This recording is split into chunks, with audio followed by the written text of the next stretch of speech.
The president's borrowing will cause this nation to have to raise taxes on the American people, not just at the high end. A recent study has shown the people in the middle class will see $4,000 a year higher taxes as a result of the spending and borrowing of this administration. I will not let that happen. There you have it once again. Governor Romney came out swinging on the economy in the second presidential debate last night, and it worked. Joining me with reaction, Tea Party favorite, Wisconsin Senator Ron Johnson. Senator, how are you? Good to see you. Nice to see you. You enjoying Washington? Like you say, didn't do this to have fun, but it's interesting. It's very important, John. You know, we were just talking earlier. I think the president, with his hundreds of millions of dollars that he spent demonizing Mitt Romney, you know, just was wasted. Because then here come the debates. Yeah. People get to see Governor Romney, and they're like, he doesn't want dirty air and water. It seems like he really cares about his country. He's really serious about issues. He's very well informed. He obviously cares about kids with autism and Down syndrome. That's one of your points. You think Governor Romney, you know a lot about him personally. Sure. Well, you know, you're right. That caricature that President Obama spent hundreds of millions of dollars, creating, it was shattered. I mean, it went up in smoke on the first debate, and I think, last night just continued that momentum. And you're right. I mean, Governor Romney is first of all, a man of integrity, of intelligence, actually has a plan. What a concept, a plan.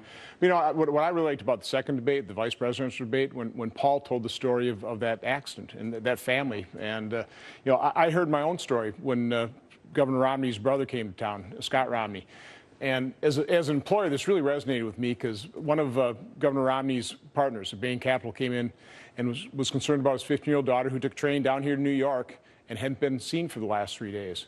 And what Governor Romney did was extraordinary. He didn't just say, take the time off. He didn't say, well, I'll hire you private eye. He shut down Bain Capital. He took the employees, I think there were 30 employees back then, brought them here to New York, set up a command center, printed 300,000 flyers, set up a grid pattern, and found that daughter. Now, Sean, that is an extraordinary example of leadership, of generosity, and that's the type of individuals, that's the kind of leadership we need in this country that we have the opportunity to elect. I've heard that story, but not many other people have. Why do you think that is, besides the liberal media? Because Governor Romney's modest. He's not going to beat his chest and say, aren't I great? So it's one of the reasons I came on here is to be able to tell those stories. And I'm hoping in the last 21 days here, those stories, and there are dozens of them, I hope those stories are told about Mitt Romney because, again, that just helps shatter that very false caricature that President Obama painted. One thing that as I have found fascinating is that he took it to Obama in both of these debates, and he wasn't going to relent, and it was like a prosecuting attorney. He just tore him up and shredded what has been a horrible record in the last 4 years. No, that is the disadvantage that President Obama has. He has a record that is impossible to defend. And the metric that I think sums it all up is the fact that median household income has declined by $4,500 during President Obama's recovery. Yeah, one in six Americans in poverty, 49 million Americans on food stamps. I mean, these are things that I say, but to say it face to face, before 60+ million Americans and the president look him right in the eye and just eyeball him and say, your policies failed. And what's so sad, Sean, it didn't have to be that way. President Obama came into office and he had to make a choice. And he could have chosen to concentrate all of his efforts on growing the economy, which is what Mitt Romney's talking about, creating jobs, but instead he decided to grow government, which is growing our debt to unsustainable levels. You want to know why that's true? And I said this from the beginning. The president is radical, he hides it, and he's arrogant. The president was mad. You could see, I thought it could have turned into a hockey game last night.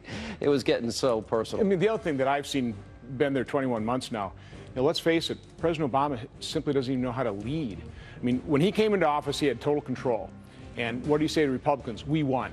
Yeah. Really bipartisan, right? And now they have to get in the back. Now with divided government, unlike Mitt Romney, who did it in Massachusetts, he's been unable to work with people. Senator, good to see you. Thank you. And coming up, Frank Luntz and his focus group of undecided voters next.